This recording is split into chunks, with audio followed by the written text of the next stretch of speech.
মায়াপুর আর নবদ্বীপ এই মুহূর্তে ভয়ঙ্কর বন্যা পরিস্থিতির শিকার। ঘটনাটা কি সত্যি? চলুন দেখে আসা যাক গঙ্গার পাড় থেকে সরাসরি।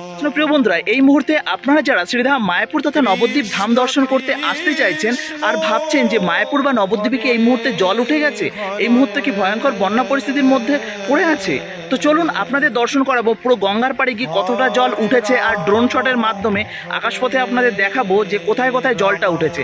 আপনারা জানেন যে নবদ্বীপ হচ্ছে 9টা দ্বীপের সমন্বয়ে গঠিত, তার জন্য এখানে কিন্তু একটু জল হলেই গঙ্গার জলটা কিন্তু ওপরে উঠে যায়।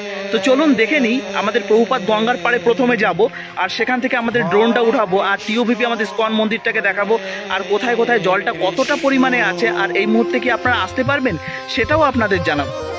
প্রিয় বন্ধুরা, আপনারা দেখতেই পাচ্ছেন অলরেডি কিন্তু আমরা চলে এসেছি প্রভুপাদ গঙ্গার ঘাটে। আর এই ঘাটটা কিন্তু আপনাদের প্রত্যেকেরই খুব পরিচিত একটি ঘাট। আপনারা যারা শ্রীধাম মায়াপুর এসেছেন ইসকন মন্দির দর্শন করতে, তারা কিন্তু এই স্থানে এসে এই গঙ্গা মন্দিরে পুজো দিয়েছেন আর এখান থেকে কিন্তু গঙ্গা স্নান করেছেন আর বাড়ির জন্য কিন্তু গঙ্গা জল নিয়ে গেছেন।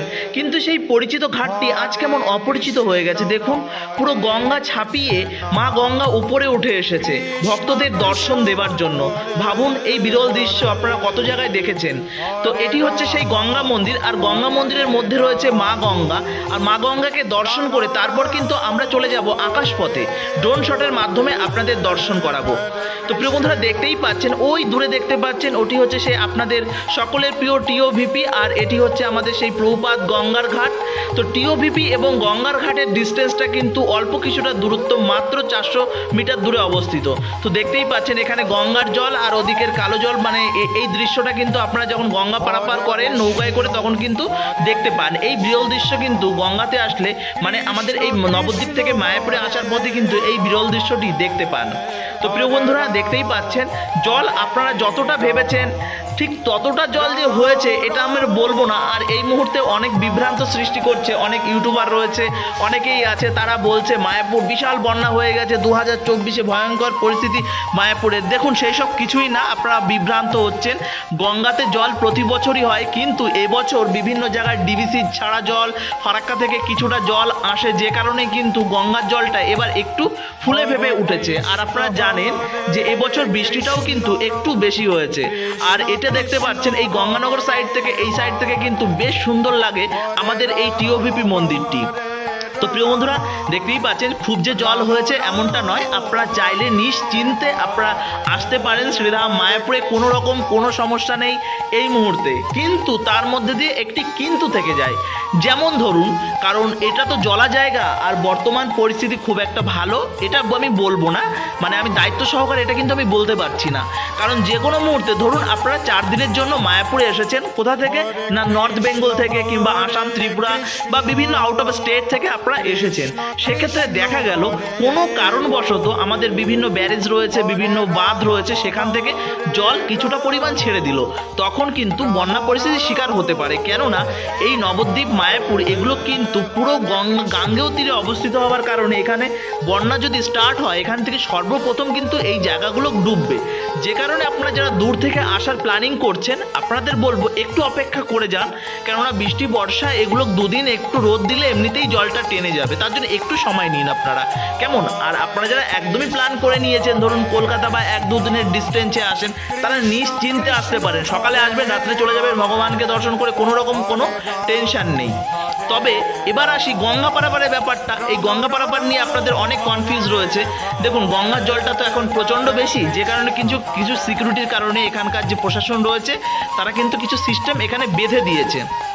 কী সিস্টেম বেঁধে দিয়েছে, যারা নবদ্বীপ ঘাট হয়ে আসবেন, ধরুন আপনারা দূরপাল্লার ট্রেন থেকে বিষ্ণুপ্রিয়া বা নবদ্বীপ ধাম স্টেশনে আপনারা নেমেছেন, তাদের আসা যাতায়াতের তো একটাই রাস্তা নবদ্বীপ গঙ্গার পাড়ে এসে তারপর কিন্তু আপনাদের এই হুলোর ঘাটে আসতে হয়। তো এক্ষেত্রে কি হচ্ছে, আপনারা যারা রাত্রেবেলা মায়াপুরে ঢোকার আপনারা ভাবছেন রাত্রেবেলা মায়াপুরে ঢুকবো, সেক্ষেত্রে কিন্তু কিছু নিয়ম রয়েছে। রাত 8টার পরে কিন্তু কোনো রকম কোনো ফেরি চলাচল আপাতত বন্ধ আছে। তো এটা হয়তো মানে আমি ভিডিও বানাচ্ছি আজকে, কালকে থেকেই হয়তো 8টার পরেও চালু হতে পারে, এটা আমি এই মুহূর্তের কথাটা বলছি। তার জন্য আপনারা বলবো যে 8টার আগে আপনারা ফেরি পারাপার করার চেষ্টা করবেন, না হলে কিন্তু আপনাদের প্রবলেম হতে পারে। তো প্রিয় বন্ধুরা, দেখতেই পাচ্ছেন এটি হচ্ছে আমাদের যে ঘাট, মায়াপুরে যে ঘাটটি রয়েছে সেই ঘাট আপনাদের দেখাচ্ছি। পুরো কিন্তু জলে পুরো মানে টগমগ করছে, মানে গঙ্গা পুরো একদম চারিদিকে কত সুন্দর মনোরম পরিবেশ। দেখুন এটা তো স্বাভাবিক, বর্ষায় জল হবে, শীতে শীত পড়বে, গরমে গরম পড়বে, আর এগুলো না হলে সেটাই তো অস্বাভাবিক। আর এখন যে সাইডটা দেখাচ্ছি এটি হচ্ছে ঠিক ট্রি হাউসের সাইড থেকে আপনাদের দেখালাম। আর এই যে যে চারিদিকটা এই যে যে মানে বন্যা বন্যা রব উঠেছে, মানে কি বলবো, এটা হয়তো মানে আমরা আপনাদের বলছি যে বন্যা হলে হয়তো ভালো হতো। হ্যাঁ, বন্যা হলে কিছু কিছু ক্ষেত্রে ভালো, যেমন আমাদের চারিদিকে অনেক মানে জমি রয়েছে, যে জমিগুলো কিন্তু বছরের পর বছর বন্যা না হবার কারণে সেখানে কিন্তু বিভিন্ন কীটনাশক ব্যবহার কারণে সেই সব জমি নষ্ট হয়ে গেছে। তো যে কারণে একটা ছোটোখাটো বন্যা হলে সেই সব জমির কিন্তু উর্বরতা শক্তি আবারও ফিরে যায়। তো এবার এই বন্যার যেমন ভালো দিক রয়েছে, তার ঠিক তার বিপরীতে রয়েছে একটা ভয়ঙ্কর দিকও কিন্তু রয়েছে। ধরুন আমরা যারা সাধারণ মধ্যবিত্ত ফ্যামিলি এবং যারা মানে নিতান্তই দরিদ্র শ্রেণীর আছেন, তো তাদের কিন্তু অনেক রকম সমস্যা হতে পারে। খাবার, জল, থাকার জায়গা, সবার মাথায় তো আর ছাদ নেই, তো বিভিন্ন রকমের সমস্যা হতে পারে। তো এমন সমস্যা হলে আপনাদের কাছে অনুরোধ, আমার ভিডিও যারা আপনারা দেখছেন, তো আপনাদের মাথার উপর যদি ছাদ থাকে, আপনার পাশের বাড়িতে যদি কোনো রকম সমস্যা হয় তাদের সহযোগিতার হাতটা বাড়িয়ে দেবেন। একটা মানুষ হয়ে একটা মানুষকে সহযোগিতা করাটাই হচ্ছে মনুষ্যত্ব, মানবতা। এই জিনিসটা যদি আপনারা না দেখাতে পারেন তাহলে হয়তো আপনারা মানুষই নন। তো যাই হোক, আমি জানি আপনারা প্রত্যেকেই খুব সহৃদয় ব্যক্তিত্ব, আপনারা এমন সহযোগিতা আপনারা প্রত্যেকেই করবেন। আর বন্যা পরিস্থিতির শিকার হলে অবশ্যই আপনারা সহযোগিতার হাত বাড়িয়ে দেবেন। প্রত্যেকে আপনার যতটা সামর্থ্য আছে আপনারা সহযোগিতার হাত বাড়িয়ে দেবেন, কারণ চারিদিকে এই মুহূর্তে কিন্তু বন্যা পরিস্থিতি খুব ভয়াবহ দিকে যাচ্ছে। কারণ চারিটা দিকে, কারণ ডিভিসির জল ছাড়ছে, ফারাক্কা থেকে জল ছাড়ছে, বিভিন্ন ছোট বড় অনেক বাঁধ থেকে কিন্তু কম বেশি জল ছাড়ছেন। তো যাই হোক, দেখতে পাচ্ছেন ওই দূরে রয়েছে আমাদের টিওভিপি কিন্তু মাথা উঁচু করে দাঁড়িয়ে আছে, আপনাদের সকলের প্রিয়।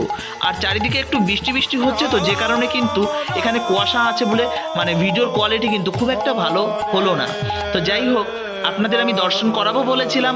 আমি তো এতদিন বৃন্দাবন ছিলাম, আর বৃন্দাবন থেকে এসে মায়াপুরে এসেই এই পরিস্থিতি দেখতে হলো।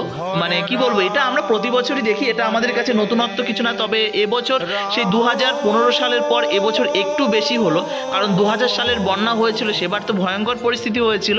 আর তারপর হলো 2015 সাল, আর 15 সালের পর এবছর একটু, কিন্তু এখনও আমাদের ইস্কন মন্দিরের মধ্যে কোনো রকম কোনো জল টল ঢোকেনি। তো এখনও জানি না কি পরিস্থিতি হবে, তবে এই মুহূর্তে ঠিকঠাক আছে।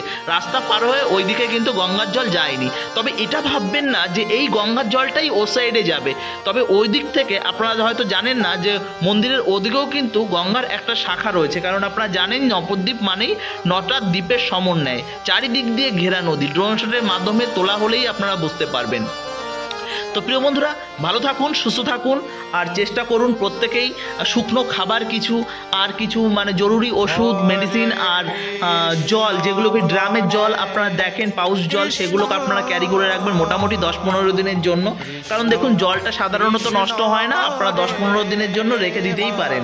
কেননা দুর্গাপুজো বেরিয়ে গেলে, কালী পুজো চলে গেলে আর বন্যা পরিস্থিতি হবার কোনো চান্স থাকে না। তো আর মাত্র একটা মাস, মানে একটা মাস না, 15-16টা দিন আপনারা যদি একটু সাবধানে থাকেন তাহলে হয়তো আর কোনো সমস্যা হবে না। রাধামাধব ভগবান আমাদেরকে খুব একটা মেরে ফেলবে না, কারণ তিনি আমাদের সৃষ্টি করেছে, তিনি আমাদের রক্ষা করবেন।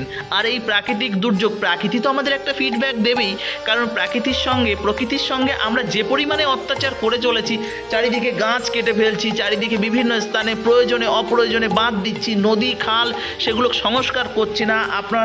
আমরা নিজেরা বিভিন্ন মানে রাজনৈতিক দলের সমর্থন ঠিকই করি, কিন্তু তারা হয়তো কেউই কাজের কাজ করে না। তো তাদের কাছে হাত জোড় করে বলবো, বিভিন্ন খাল, নদী, আমাদের গঙ্গা, এগুলো কিন্তু একটু সংস্কার করার চেষ্টা করবেন, না হলে কিন্তু এরকম ভয়াবহ দিন আমাদের হয়তো এরপরে আরও অনেক অনেক দেখতে হতে পারে। হরে কৃষ্ণা, জয় শ্রীলা প্রভুপাদ, জয় শ্রীধাম মায়াপুর কি জয়, জয় শ্রীলা প্রভুপাদ। হরে কৃষ্ণা, ভালো থাকুন, সুস্থ থাকুন, আর এইভাবে মায়াপুর ব্লগের সঙ্গে জুড়ে থাকুন। মায়াপুর ব্লগ যেমন ভারতবর্ষের বিভিন্ন প্রান্তে সুন্দর সুন্দর আপডেট দেয়, ঠিক তেমন মায়াপুরের A to Z কিন্তু আপনাদের সামনে তুলে ধরার চেষ্টা করে। তার জন্য চিন্তার কোনো কারণ নেই, আপনারা চলে আসতে পারেন। আর এই গঙ্গার জলটা দেখছেন, এই মুহূর্তে দেখছেন, আগামীকাল যদি একটু রোদ্র হয় আবার নেমে যাবে, রোদ হলেই নেমে যাবে। টেনশনের কোনো কারণ নেই, বিভ্রান্ত হবেন না। দিনের দিন আসার চেষ্টা করলে পার্সোনাল গাড়ি নিয়ে চলে আসুন। কৃষ্ণনগর হয়ে ঘাট পারাপার করার চেষ্টা করবেন না, কারণ কখন কি ঘটে যায় বলা তো যায় না। যে কারণে আমি বলি যে কৃষ্ণনগর হয়ে আপনারা আসবেন। হরে কৃষ্ণা, জয় শ্রীলা প্রভুপাদ, ভালো থাকুন। আর পরবর্তী আপডেট যদি এমন কিছু থাকে আপনাদের কাছে আমি পৌঁছে দেবো। হরে কৃষ্ণ।